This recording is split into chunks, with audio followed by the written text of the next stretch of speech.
Hey everyone, Ben here. Welcome back to the channel. Got a really exciting conversation coming up for you today. I say today, normally we stream at night, but our two guests are over the pond in the UK. And look, by my watch, it's about 10 p.m. their time. Really excited to see you all. Welcome back. And as you can tell by the title below in the description, this is going to be a really fun and unique sort of deep dive, maybe more like a behind the scenes look by two whiskey makers who are doing some amazing things. And that is at the Ardnamurchan Distillery. Excuse me, Ardnamurchan Distillery. I got to say that with more conviction. It's interesting, you guys, if you're watching, your society member, or if you're new to the club, you may have noticed we don't often disclose distilleries from which our whiskey originates. That's generally because we like the whiskey to do the talking, focusing on the flavor of each cask. But in this case, I think the secret's out there. We have two whiskeys tonight from our somewhat recent distillery, 149. And I think for the record, I think we're up to about 151 or 2 right now. So one of the newest distillery partners, but that's no surprise because frankly, it is one of the newest distilleries in Scotland. I think some of you might agree it's considered perhaps the rising star in the industry, a distillery in a very unique location, making really unique whiskey. And we are pretty proud and excited to have two casks. Check the description below. You'll see the couple links. There should be a few bottles by the time you're watching this left, or perhaps by the end of the stream. There won't be any left.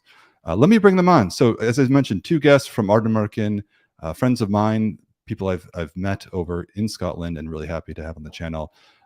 We'll do for drama purposes. I'm going to bring one on first. This is Jenny Karlsson, or Jen from the Glen. Welcome. Hi, thank you so much for having us. It's great to be here. Yes. I love the intro. I was sitting practicing the 149.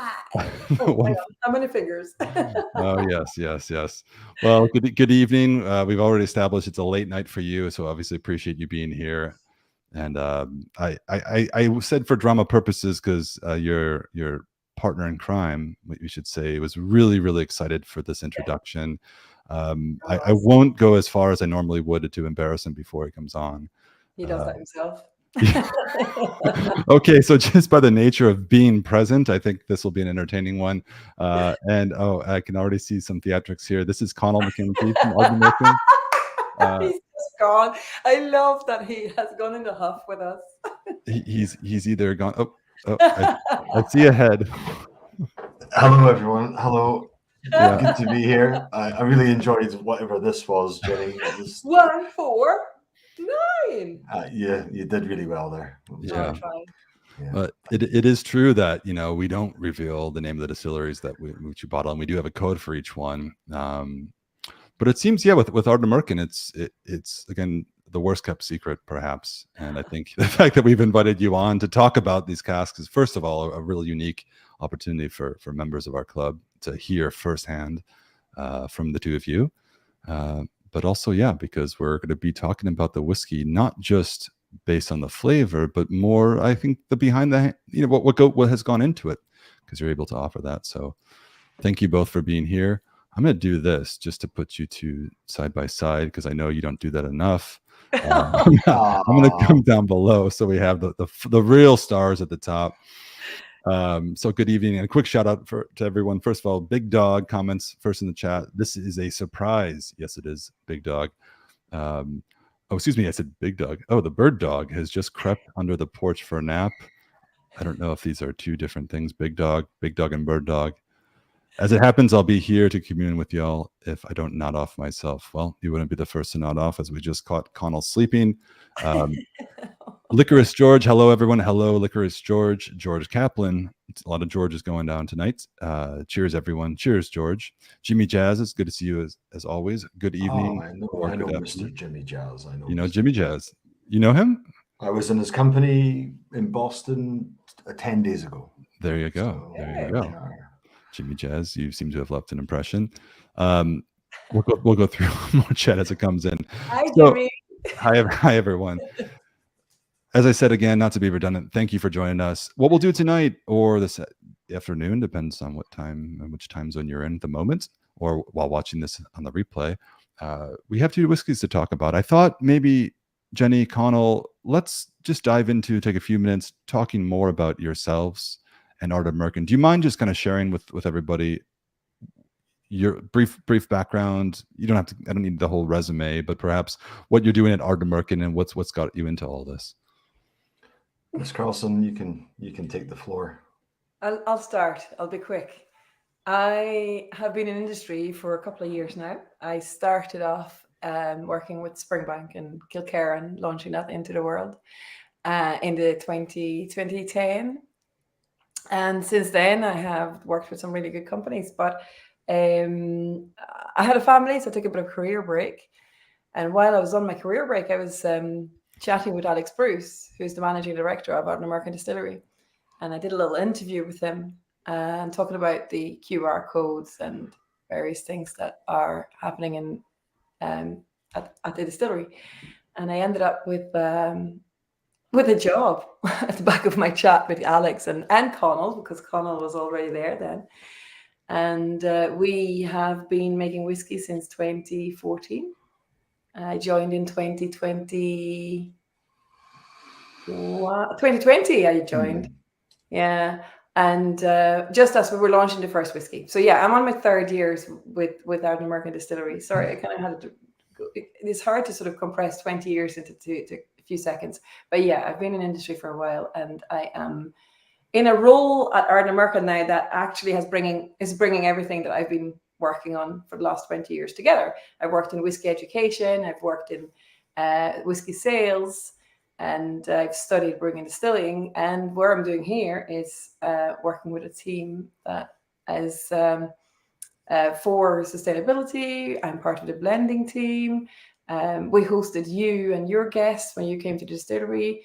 It's kind of it's a varied role that I have. It's communication manager, marketing communications manager that I am, but it's a varied role, and it sort of brings everything together, including the sustainability side of things that is quite big. And yeah, I work with Connal. Thank you. Well, I haven't been in the industry for 20 plus years, Jenny, and I look older than you, so I don't understand that. But yeah, I've been in the industry now. I was trying to work this out. I think it's 9 years all told. But it took a while for me to get into it. I started in the whiskey industry in New Zealand, of all countries. I was working for a company called Whisky Galore down in Christchurch, and I was actually the Scotch Malt Whisky Society ambassador to New Zealand for a good few years. So I'm very familiar with the society and how it works, and cask selection and all the rest of it. So yeah, it's funny how we were talking about going full circle. I really have gone full circle now. And then yeah, we had a family in New Zealand, and we wanted to be a little bit closer to home. I'm from Inverness in the Highlands, just outside. So yeah, we up and left New Zealand, came back to Scotland, and I was very fortunate to get a job with Adelphi and Ardnamurchan Distillery, and I've been here ever since, and that was about 5.5 years ago. So yeah, it's been a real roller coaster ride. I mean, my title is sales director, but you know, Jenny's on my team, along with the fantastic Antonia Bruce, Graham Mackay, Carl Crafts, DJ Cameron. Who else have I missed out? And Alex, I suppose, and Vicky and Lindsay, and our admin team. And yeah, we just sort of work as a really tight knit team. We all kind of know what each of us is doing. I assist with the blending, selection of casks, etc., and get to travel around the world talking about Ardnamurchan, which is wonderful. And I just literally left the east coast of the US, so it's that was literally last week. So yeah, it's been a great journey, and the more exciting times I think are ahead now for our maybe not so fledgling distillery now. I think we're this is it. Past that now. We're the young generation distilleries, but we're the older distilleries in that young generation. We're ahead of it. But next year will be 10, Ben. Yeah, that's amazing. that well, I'd say first of all, the pandemic sort of altered the comprehension of time, and it seems like when we think of something was when I'm told that 2020 was 3 years ago, it feels like it was yesterday. But aside from that, perhaps it's because the whiskeys that sort of started making their way out to market, or at least maybe not to market, but just awareness, at least from the US vantage point, that it's hard to believe that's actually 10 years old, coming up to 10 years. I mean, you said, Connal, something about starting in 2014. That is a long time ago, and it's interesting, and a really good point to share that of all the new ones emerging, you're sort of the senior in that group. But yet, as from the consumer perspective, there's so much newness, I think, when in the brand, and of course you two live it. But yeah, I've noticed the two of you in social media, you are always on the go, always traveling, always in some exotic location. I mean, I understand that Instagram, the whole purpose is to make everybody think your life is so much more glamorous than it really is. But the two of you win the Instagram awards for the glamorous. Yeah, gig. It's my wife always tells me, like, how was your business holiday this time around, dear? She loves to get that dig in, but. I can't really argue, to be fair, but no, it's not all. As you say, it's Instagram paints a nice picture, but when we're on show, we're on tour, it's full. I was in Paris yesterday, for goodness sake. I was in Paris. This is true. Yeah. This is true. I saw that too. I was wondering where you would join us from there. Yeah. So the two of you, you spent a lot of time in France. I remember when I was up at the distillery, and for just a brief background, the three of us had met. Regrettably, I arrived to this beautiful, beautiful distillery with what quite possibly the worst hangover of my adult life. I felt so bad. I had just come from 24 hours in Isla with Neil and Javier, and we were just buzzing. And our good friend Roy Duff, who I'm sure many of you in the chat know, had driven us up to Ardnamurchan. And what an incredible drive, first of all. We'll talk maybe more about that and the location, but I had never in my life been to a place that's felt so secluded. Yet we arrived, and the two of you and the rest of the team felt like such a small family that was so welcoming. I love that you all arrived in a different shade of green, because you were really quite poor. I could not hide it. Yeah, I mean, it's anyway. That's what I think Scotland does to American whiskey enthusiasts coming over. It's a windy road. Oh yeah, but. I think we'll be interested. We have two whiskeys to taste tonight, or today. I'm going to keep saying that. But before that, I'm just curious. Obviously these are single cask whiskeys. Most of the whiskeys that the society bottles that we acquire and further mature are usually single cask. Though we do now do a lot of double maturations. We'll buy up wood from France or Spain, for instance, and import it to the UK, and then age further. Or now we're getting into sort of ultra small batch blending and whatnot, just for fun. But at the core, these are single casks. I'm curious, so before we go into that, I've poured just a dram as a starting point of a bottle that I purchased at your distillery. This is the cask strength from last year. I don't know if this is the same or if this was I think it was 80-02-22. That was our first cask strength. That was the first one. Okay. Yeah. Just that we caveat on that, there's a brand new version of that. I think it's 0523. It's landing tomorrow in the US. Okay. So that should be released very soon. Well, that's good timing. I just poured it just as a reference point, because I think my next question is one that you don't get to ask many in the Scotch whiskey industry, who were involved from the beginning with a new distillery. And the question is, what is the real core style? Or how would you describe Ardnamurchan? I just think it's a unique, considering that so many distilleries in Scotland are 100 plus years old or more. Very few have the opportunity to be involved of like the creation and sort of ethos of the distillery and or brand that follows it. How would you describe Ardnamurchan as it exists today? Do you want me to go, Jenny? Yeah, we're going to say the same thing. This is the thing. I'm smiling because we are going to say the same thing. I know. Well, it'll be similar. But I think, just to take you back, when we decided to put the whiskey together, after 6 years of waiting, not 3, it was 6 years we waited, in 2020, we got out of lockdown and we raced to the warehouses. And we had just left the whiskey to mature. We just left it to sleep and do its thing. And, I remember summer of 2020 in the warehouses for like 2 weeks with Alex, looking at casks up and down, in and around. And then we put 3 Ardnamurchan single malts together, what could be the first release. and we run them. We had the pleasure of Dave Broom happened to be in the vicinity.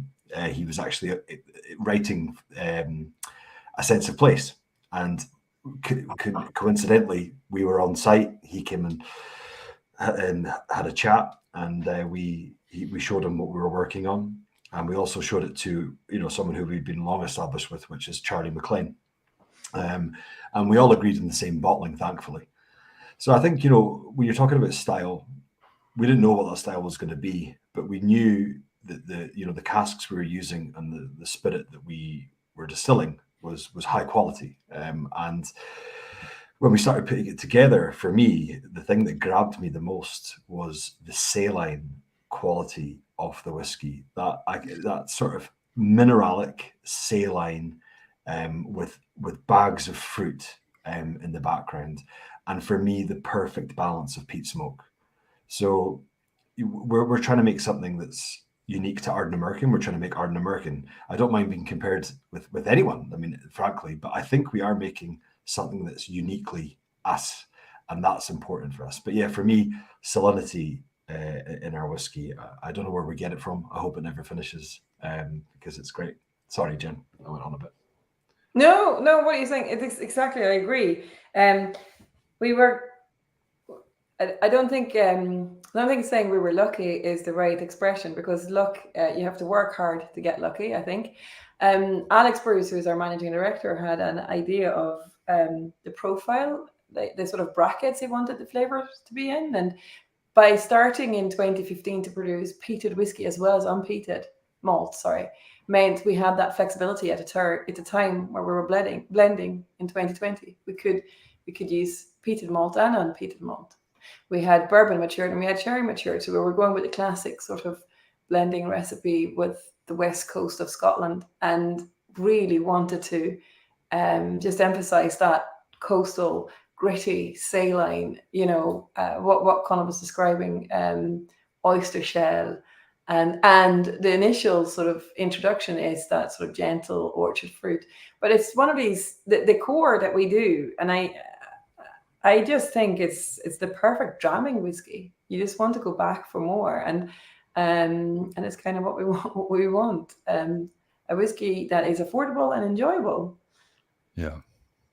Well, how about this? Because talking about whiskey without sipping on whiskey can get relatively old. We're gonna go ahead. We're gonna jump in the first one. Obviously, I'm gonna have more questions, and I've already seen some come from chat, and that I want to address as we go through this. But let's talk about the two whiskeys. So these are two single casks, obviously from Ardnamurchan, and we were kind of laughing how they were distilled at Ardnamurchan.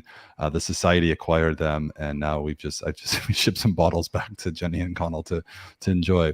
But the first one we'll start here is 149, cask number 149.3, A Walk in the Woods. It's from a young and sprightly flavor profile. If you're new to the society or this channel, we have 12 different flavor profiles, and then we just categorize every whiskey that we bottle within one of 12 to, I think, lower the barrier to entry for members who are not yet really familiar with all different cask types or distillery codes. So young and sprightly, 6-year-old from obviously the Highland region, of course, but it is matured in a first fill American oak Pedro Jimenez butt, and probably one of the highest strength whiskeys we've bottled recently, 64.4%. So in any other condition, it would never be the first whiskey I would ever pour in a tasting, but that's how we're doing it today. So is that the strength? I have it done at 60.60. Oh, I'm sorry. 60. Okay. All right. A big letdown. I was looking at another one. Not just okay. I'm spoiling something else coming. It's just a weak 60.60. Yeah, we can all survive now. Thank you. It's definitely a breakfast whiskey. It's okay. fine. Yeah. Okay. Good. Well, I know it's morning for you, almost. So that's a good sign. I love our whiskey in American oak, El Russo, or in American PX. I just think it's the perfect match in heaven. Yeah, I think just on that, I think what we're seeing now is over time, as Jenny said earlier, nearly 10 years in cask. So literally next July we're 10 years in cask, and I think now over these years, we're sort of recognizing and getting used to how flavors develop in different styles of casks. And the American oak Oloroso and the American oak PX are becoming probably my favorite sherry cask, to be honest. They take a little bit longer to mature or to get to sort of bottling quality, but you see, when they hit that sweet spot, they really are. For something of 6 years old, I think it's proving beautiful. I think the cask's done its job there. I will say it's just amazing and unique. This is 6 years old, so obviously you just explained that the oldest whiskey will be 10 years, but nonetheless, it's so much fun with a newer distillery.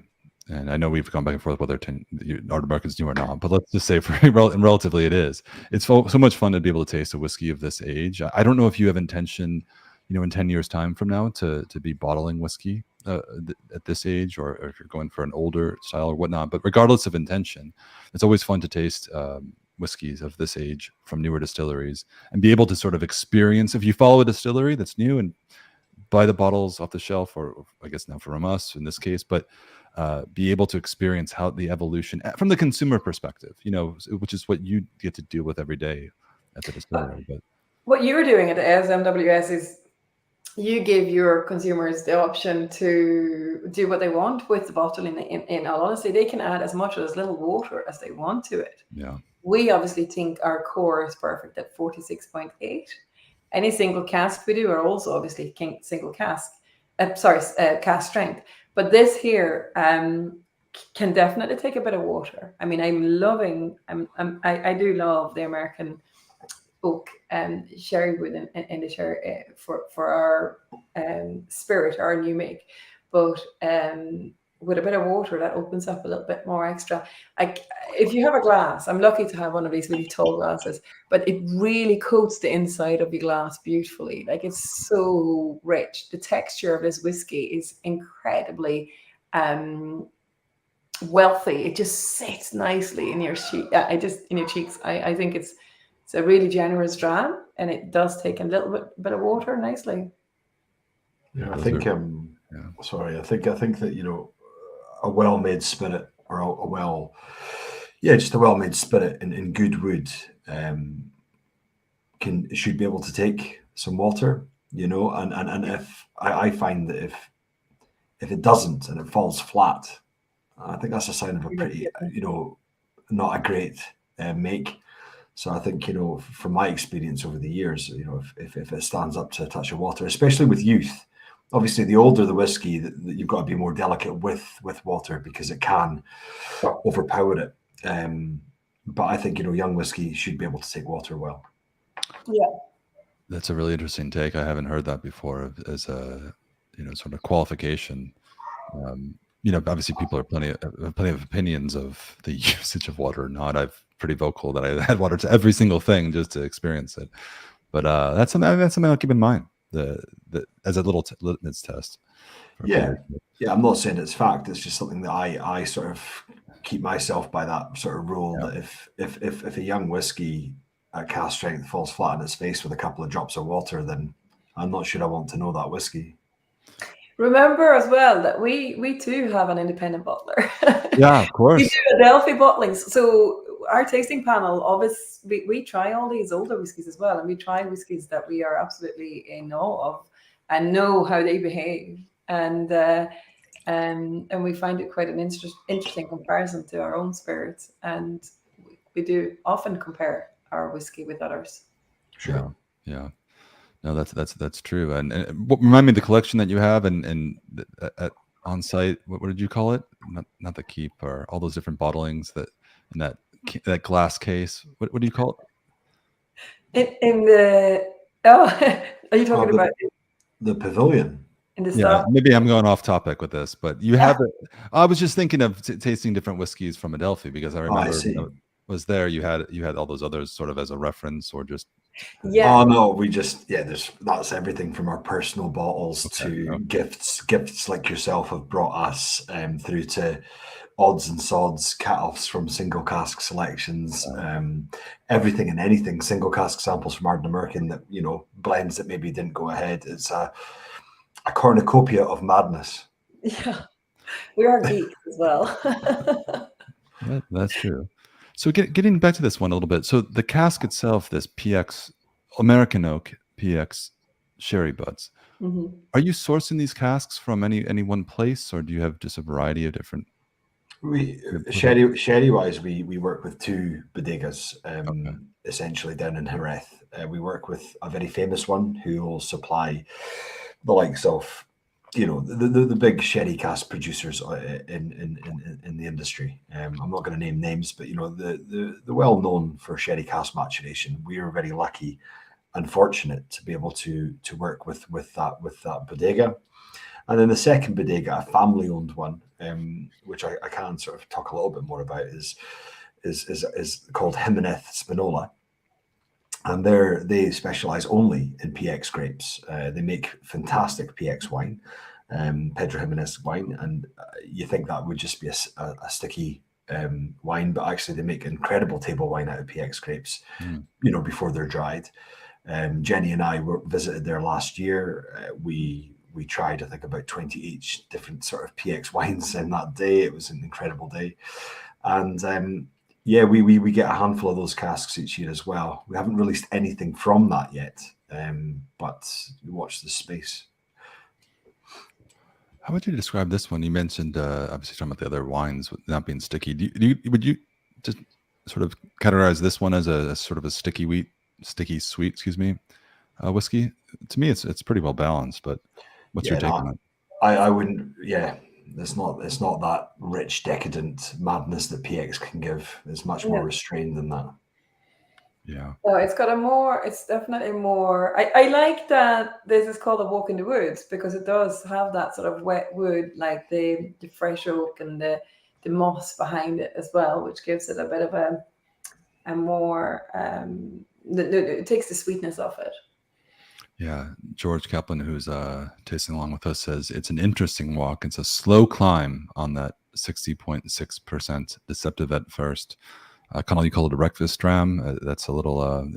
That's the difference between you and I. You are a real whiskey professional. You live in a peninsula. I mean, actually, you don't actually. Neither of you actually live there. Jenny, you live in Edinburgh. Is that correct? Yeah, I'm in Edinburgh. Yeah. And Connal, are you near the distillery? Or? No, I live in a wee town outside Inverness called Nairn, which is basically like 20 minutes from Ben Romick Distillery. Yeah. So I'm really not that far away from there. Okay, so you don't live out there in the into the abyss, but man, I have to say, just visiting there, just going back to it, it felt like at the edge of the world, and I think the three of us, and then my co-travelers, we got to jump in. What's the name of the lock that just right outside the distillery? The freezing cold temperatures that I think I felt I was some sort of baptism. I have some brilliant photos from that day. Yeah. Loch Sunart. It's the third biggest sea loch in Scotland, I think, and basically goes out to the Isle of Mull. It's become a thing that, I mean, it was a thing when you guys were doing it, but we were you're one of the sort of first, and it's really become a thing that we do with everyone that we take there. So we had some Australians in there recently. Every time Angus McRailed from the Whiskey Sponge comes to Ardnamurchan, he must, regardless of the weather, he must go off the jetty into the loch. So yeah, it's become a bit of a thing to do. Yeah, for everybody wondering what the hell we're talking about, just outside the distillery, it's a loch which we in America we call a lake. It was June. We were there in June with friends Neil Patrick Harris, who I know fellow member who wrote about the trip over there, and then our really good friend Javier Villegas. And I remember we visited the distillery, had a great time. We spent the night. We slept at the distillery. Roy Duff slept in a bunk above me. The midgies were everywhere. Roy was snoring all night, but man, it was so much fun nonetheless. And the next morning, it was offered the opportunity to jump into this lake. And man, it was for June, the summer month. You would think it was such a beautiful swim. It was the biggest eye-opening experience I've had in quite some time. Absolutely gripping in temperatures, and it was so much fun. I'm glad that it's a thing. I'm so glad I did it, but there was a little intimidation factor. Tell me this though, did it make you feel better? It was just, but it's things like that, and this is what Neil and I were talking about, because he had just done something sort of similar with his kids, and you know, there was an opportunity to do something like that, you must be mad to jump in, you know, these freezing temps. But you know, afterwards you realize, thank God I did that, because it's an experience. It's a life experience, and going up to Ardnamurchan and being out there and seemingly on the edge of the earth, it feels like at times, you know, on the drive. It's great to really embrace the natural surroundings. So anyway, I don't know if it was Big Dog or George Kaplan that said something about quite a walk, but I understand that comments that came up earlier. And this was I'm swirling mine, like it's swirl. I am letting that air getting into this whiskey, and this is one of these whiskeys that will last a long time. It's only 6 years old, but it'll have quite a decent finish on it, and it needs a bit of a swirl and a bit of, you can add a little bit of water if you have it.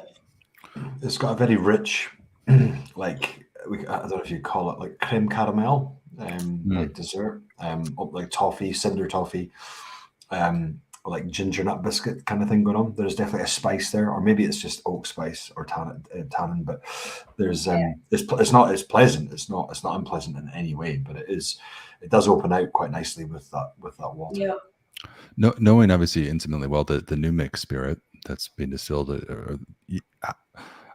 how involved is the cask in the makeup of this flavor? And because, you know, we put this, and just in our own terms, the young and sprightly flavor profile, we tend to find they're more spirit driven, but I'm picking up a lot of the PX cask in this one, and I'm wondering, but I'm questioning, is it the fruit, is the spirit very fruity beneath it, or is that really coming from the wood and the wine?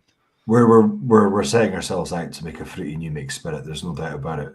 We take a long, slow cat, and you know, we're looking for fruit. I mean, we get our new make analyzed, I think it's every month now, by a company called Tatlock and Thompson, which essentially just they don't rate the taste, but they rate how pure and the quality of the actual make. Mm-hmm. So it keeps us on our toes, and we know that we've always got a problem in summer because the distillery is running hotter. Our better results come in the colder months, where we can keep things at a better temperature. But you know, on the whole, we probably average on about four stars for our new make spirit. And to give you an idea, 3 is very acceptable. And you know, if we were to trade our new make spirit on the market, they would be asking us for these certifications. And we don't get them done because of that. We get them done because we want to know that we're on the right track at all times. But we have had a number of 5s as well, which is extremely rare, to the point where there might be only sort of 2 or 3 distilleries a year that get a 5 out of the Scotch whisky industry that they judge. So yeah, we're really happy with our spirit and the way it's going. This is definitely not a cask forward whiskey, but I think the PX cask's done its job. I think there's a beautiful harmony of cask and spirit, and they've just gone like that for the last 6 years. No one's trying to win the fight. It's just, they're just together.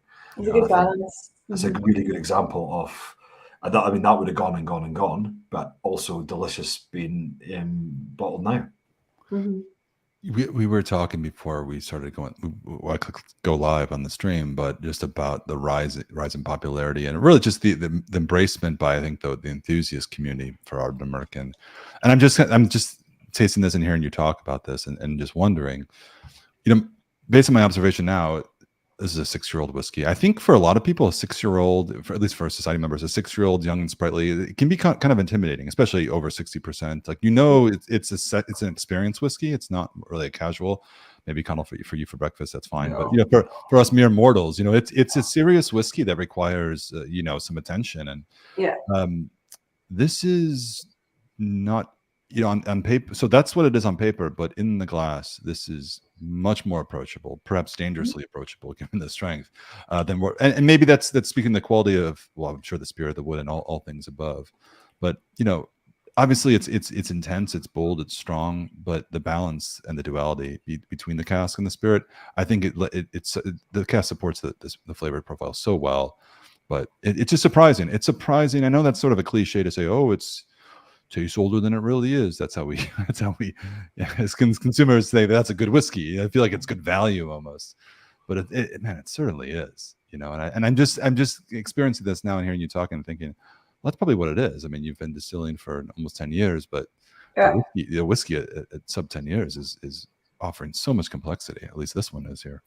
So I mean, yeah, it's I think it's a really good I don't want to say like good value because it makes it sound cheap. It's not. I mean, we don't make a lot of whiskey compared to some of the other distilleries, but for what you get, this is right on the west coast. You couldn't get any further west coast in the mainland Britain. You're getting a dram distilled on the west coast of Scotland, matured in American cherry, and it's just, yeah, I think a great value for money. I can't believe there's still stuff left to buy. yeah, check if you're watching, you want to pick up a bottle if you haven't. I know some of you have, but click the link below. Yeah. We still have some left as of this moment. Let's move on to the second one, and I will say the second one, talking about judging whiskeys on paper, which is exactly what we say not to do. This has right away. This checks some pretty high demand boxes right here. This is cask 149.6, recipe for success. I suppose the name suggests exactly what I'm talking about. This is a lightly peated whiskey in a first fill American Oloroso bud. So now we really have this combination that I find. I mean, you tell me. Obviously you're out there making the whiskeys, but this is it seems to me just growing in popularity. This style of peated whiskeys in a sherry Oloroso sherry cask. Yeah, I think it's we were talking about it before. I think the whiskey I'm most proud of that we've done is probably the cask strength.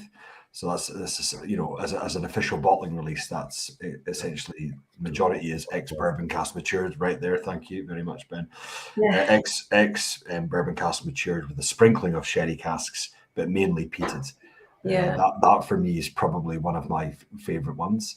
Again, peat and sherry seem to be right up there with because it's so polarizing. It's such an incredible flavor. It's mouth coating. It leaves you usually with a huge finish if done well. And yeah, straight away on the nose for me, completely polar opposite to what we've just had. I would suggest that the last whiskey was actually quite pretty and floral, and I would suggest unpeated, to be honest, completely. And this is obviously quite different. This is quite dirty, lanolin, sheep dip. Like swimming pools almost. It's got a really weird sort of dank, musty thing going on in the nose. I love how that it dances around with that sherry maturation, which is almost like a dress that needs to be tied together with this salty shoal that is our coastal location. So the salt brings the peat and the sherry together in a really nice harmonious dance. I love how it all works together. I do love our peated sherry matured single cask. It's like smoked seafood down on a beach. Like it's genuinely, you close your eyes, you're somewhere by the water. Let's put it that way. I mean, the salinity, you were talking about that earlier. I think Connal, you were saying that just as describing the core style of Ardnamurchan, and this is just a rush up to now. Just nosing, I haven't tasted this yet today, but just nosing this reminds me a bit of if you have a sinus infection. I don't know if you, this is just a crazy American thing, but we take the sinus bottles with a saline solution and just you squeeze them up your nose. Do you have those? Is that a thing? I don't know. No, sometimes they talk about things that we do in America, and then rightfully so, they're banned in like throughout the EU or UK because of, you take a saline solution. Performance enhancing, no doubt. Yeah, it's probably just salt. If some sort of salt you mix with water, and then you squirt it up your nose. Yeah. For what reason? So if you, please, doctor in the chat, jump in here, and we do whiskey for a living, but no, it's like a thing. There's one called the neti pot. It's a little plastic pot, and if you're congested, if you have a sinus infection or congestion, you can tilt your head and pour this saline solution up your nose. Anyway, it's just saline. We just drink it with hot water and honey, and that's us. Yeah. There's a neti pot, and then I also have one that's like a squeeze bottle, and it has a hose, and it's amazing. By the way, it's amazing. So I'm not here to. You can drink it, sure, but it really clears out your sinus. We do things extremely here, but anyway, my point is just nosing this makes me think of that wonderful experience of having a sinus infection and squeezing my nose. Of course, there's more too, but it is the most saline forward whiskey I think I've tasted in a while, at least on my end. I can't wait to tell the team tomorrow. So, how did your chat with Ben go last night? Well, he basically compared our whiskey to something he squirts up his nose. Oh please, oh please! Yeah, You also know that if the comparison is motor oil or iodine, like that's a good thing, you know. Of course And it is. for some Of course, whiskeys, of course it is. I'm only winding you up. it yeah, reminds me of my last sinus infection. yeah. See, everybody in the chat knows what I'm talking about here. The neti pot, yeah, it's supposed to clear out sinuses. Neti pot Okay. users beware the amoebas. Okay, yeah, I know that it is dangerous. That's why I thought it's probably only a lot in the U.S. We have guns on neti pot. Anyway, Very good. yeah, so I'm just gonna do this one and go. So Oh, That'll be your kids, Jenny. I'm sorry. Can you hear my children singing in the background? I can't shout at them because I'm on here. Hang on, let me shout at them. On the palate, it's just sort of a continuation of what you know. Is it's all the orchestra of both the peat, the saline, the Oloroso sherry really lends itself nicely to this lightly peated spirit. Again, not for me. It's not too. It's not too cask dominant either. I think again, it's really well balanced. You've got the cask doing its job. It's not just a holding vessel. I mean, this is a first fill, but because of course it's such a big cask, a sherry 500-liter butt, it's it's not as intensive as an octave or a hogshead. So it's yeah, for me, I mean, preference wise, I would definitely lean towards this. It's very much more. It's got that real saline, herbaceous, integrated peat smoke from the start to finish for me. Yeah. For anyone who hasn't tried Ardnamurchan whiskey, what and maybe this I think stay with me here, but what other whiskeys that one can go as a consumer go pick up on the market today it is even resemblant to this one? I mean, I'm sure I'm not, I'm just trying to think for context if you're obviously talking about it, but if it's helpful to anybody who knows, is there a comparison? I'm not saying there is. I'm just generally no, I think there's definitely comparable whiskies. But again, we like to do this a lot. I mean, every time we seem to go out, Jenny and I or whoever's in the team, we like to, if we're on the dram socially, we always like to have one of ours, and we like to, just go and pick out some bits and pieces that may be similar, or maybe something that we want to try side by side. But I'm not going to compare this to anyone side by side, but other people have compared us to other distilleries on the West Coast, some from Campbelltown, some from the Isle of Skye. But yeah, I'm not going to stop these people saying these things, but I will not say these things. But I worked there. I have worked for Kilkerran and Springbank, and I genuinely can say I think we are really showing similar characters. I know those whiskies are hard to get by, and ours is not the easiest either because we're limited to the amount of whiskey we make. But we're definitely a really highly thought of West Coast whiskey now, and I think that's great. We're 9. I was just in Paris there, and there was some really, really nice comments about how so even the core, because we're now trying single casks, and they're I suppose experimental in a way, but where they have its own characters. But the core is what's important. That it just shows off the character of the area and the distillery, and it's so similar to some of the other West Coast distilleries there, and I think we're quite proud of that, and proud of it because it's nice to be compared to these other, like even West Coast islands, but also the Campbelltown region is such a it's to do with the quality of the spirit as well, like not just the mouthfeel of the spirit, the fact that it's oilier than what you would get in some parts of Scotland, and we seem to have managed to do it really well. We are doing it really well, and it's I don't know, we've got a great team basically. My question about the comparison, where I'm coming from in this, I understand now, Jenny, to your point, when you said Kilkerran and talking about Campbelltown whiskies, now as I'm tasting along, I'm like, okay, now I get it. But outside of that, I think it's a special thing. I mean, I think it's something I would be proud of it personally, because the fact that I don't think there are many to compare with. I just think it's a unique.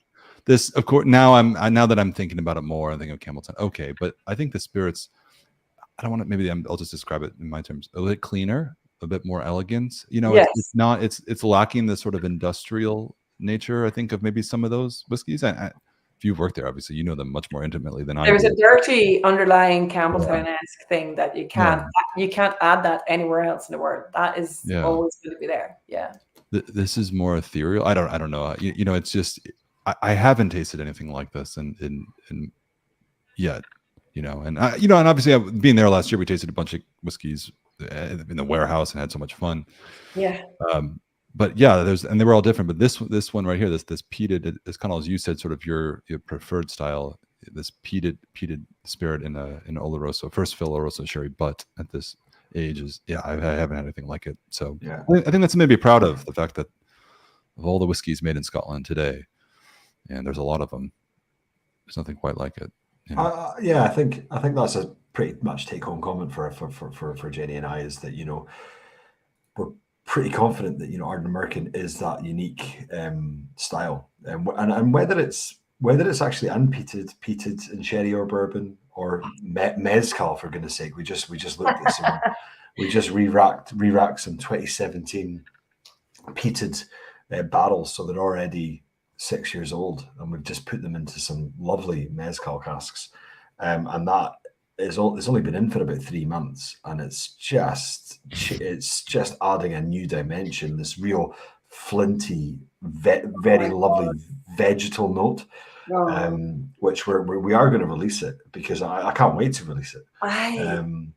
So like, I think our whiskey does well in lots of different styles of casks, but, you know, also an unpeated refill bourbon cask, you know, which may or may not be being released by a YouTuber over the next couple of days. I'm maybe speaking out of turn. Aquavita, and, you know, it's you know, there's going to be that's also delightful, because it's pure, it's in its birthday suit, there's nowhere to hide, the peat doesn't mask the youth, and it's still a really cracking whiskey, and it's still Ardnamurchan, and I think that's great, that you can still tell that uniqueness between unpeated and peated, and also a combination of the both. It's still that DNA. The whiskey matures right there on the side of the distillery. We have got that DNA running right through the peated and unpeated. I saw quite a few comments I have to catch up on, but George says, yes. mezcal casks. Yeah, I was thinking the same thing. Can we have one? Oh, they're amazing. Javier and I have to go back, you know, and Javier, I've gotten so into mezcal just from Javier, who you've met. We visited with me. He's got me so into it. But yeah, it's certainly on the rise. Whiskey Donuts, good to see you. Just tuning in. Good to see you, Johnny. Welcome, and Java Junkie, good to see you. Didn't want to eavesdrop, so hello everyone. Hello. Anyway, so. Random question for you, and I'm mindful of time too. We will be wrapping up here just in a moment. If you guys have any questions, drop them real quick for Connal and Jenny. But let's talk about my wonderful work, and not to just talk about myself and just how proud I am of filling a cask. I had a chance to fill a cask at your distillery. I filled the cask and then some, because I think I filled the whole distillery floor. I've learned the process of filling a cask is not nearly as simple as it's made out to be. Meaning, and specifically for everybody watching, if you fill in a cask, you hold that hose, and maybe you have more professional terminologies that you prefer to use, but it's a hose, holding that hose to a cask, filling it, and if you go 1 second beyond the full, new make spirit, that precious spirit is just exploding everywhere. You know, like a saline, like a neti pot.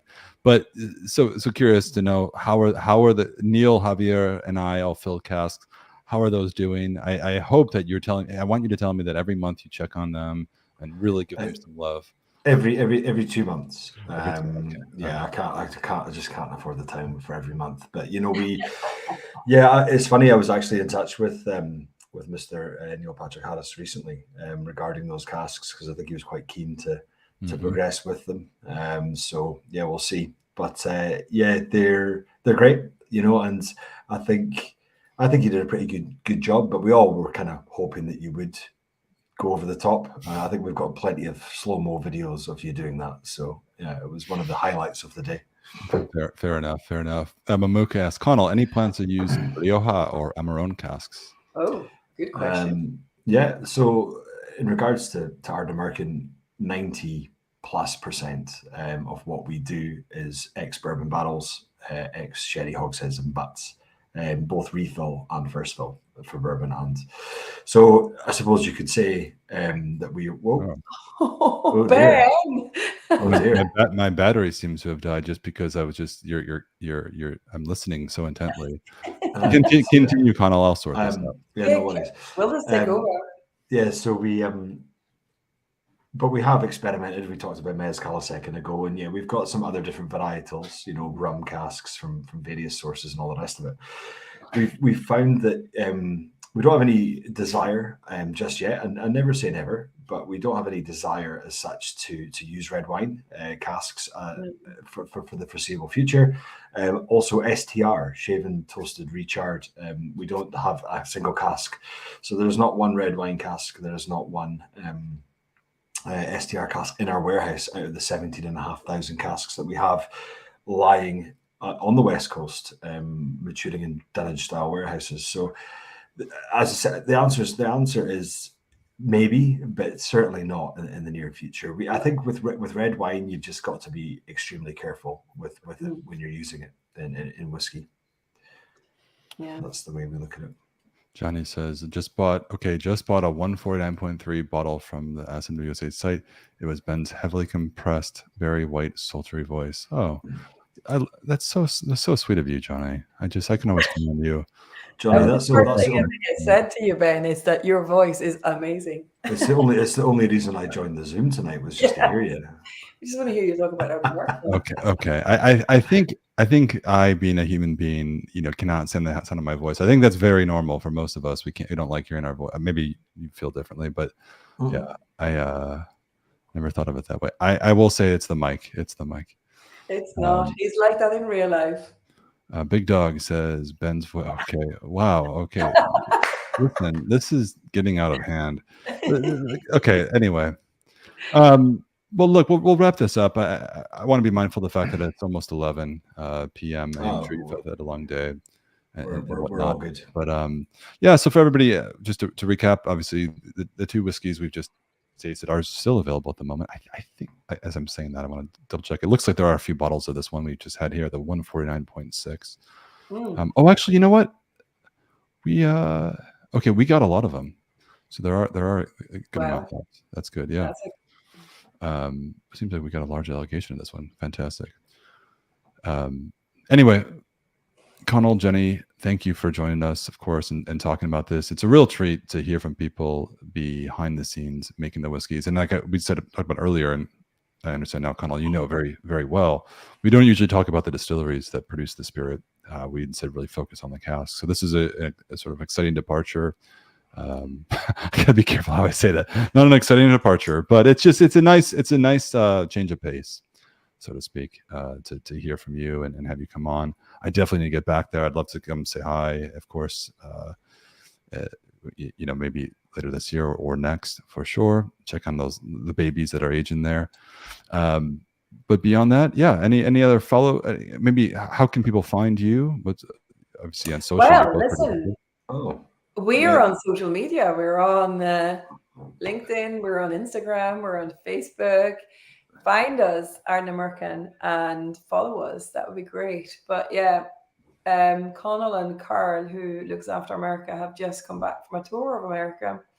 But we're going out regularly, and I think it's nice to do these little collaborations with independent bottlers that we enjoy and work with. As Connal has already touched on, we are all whiskey geeks and enthusiasts in the team. We enjoy drinking whiskey from the SWS, SMWS, as well as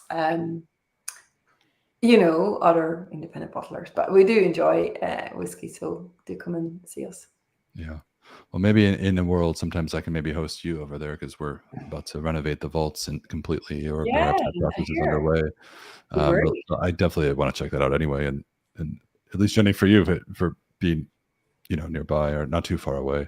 And Connal, I'm sure you're down there. Well, you're everywhere, In fact, but I think maybe is Graham not doing a tasting tomorrow or something in that would be Glasgow? serendipity. Graham is doing a tasting at the. We actually need to do a post on that. Graham's doing a tasting at the SMWS in Glasgow tomorrow.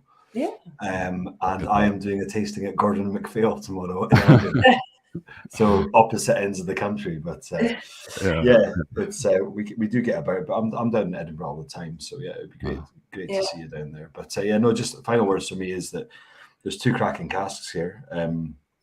Two sherry bats, different styles of sherry, and they couldn't. There's similarities in them. Sure, yeah, 100%. They're not cask heavy whiskies, which is nice, but also.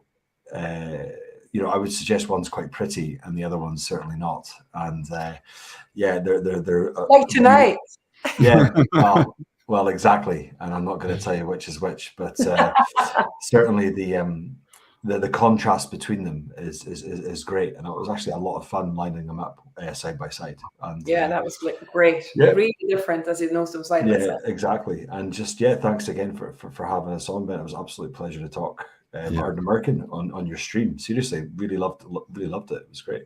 And then I guess the last thing you mentioned, you have the new cask strength bottling coming out, reaching the US. You said tomorrow, right? Well, yes, I believe it's to land in port tomorrow. The last time I checked, our importer Impex Beverages will be getting that and distributing it around the States. There's quite a wee bit of it, and that will be available very soon. So keep an eye out for that. Okay. Is there anything you can tell us about that whiskey, at least maybe in comparison, or is there anything really different about it?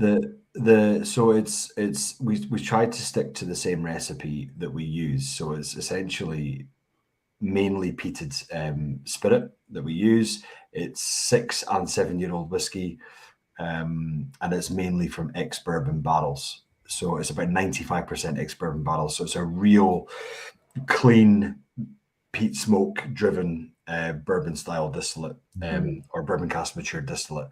So for me it's Ardnamurchan and it's birthday suit. It's nice and pure. But for me it's cask strength obviously, and it's one of my favorite expressions that we've done today. That's exciting. All right. Well, thank you both. Thank you all. It sounds like just reading the comments, a lot of appreciation from everybody for you joining us, especially this late in the evening. Everybody, enjoy the rest of the evening on your end. As a reminder, the gathering's still going down here in the US. This is the week. Great. And, appreciate you being here. So it's been a lot of fun. So all right, everyone, take care and see you again. Good night. Cheers. Thank you.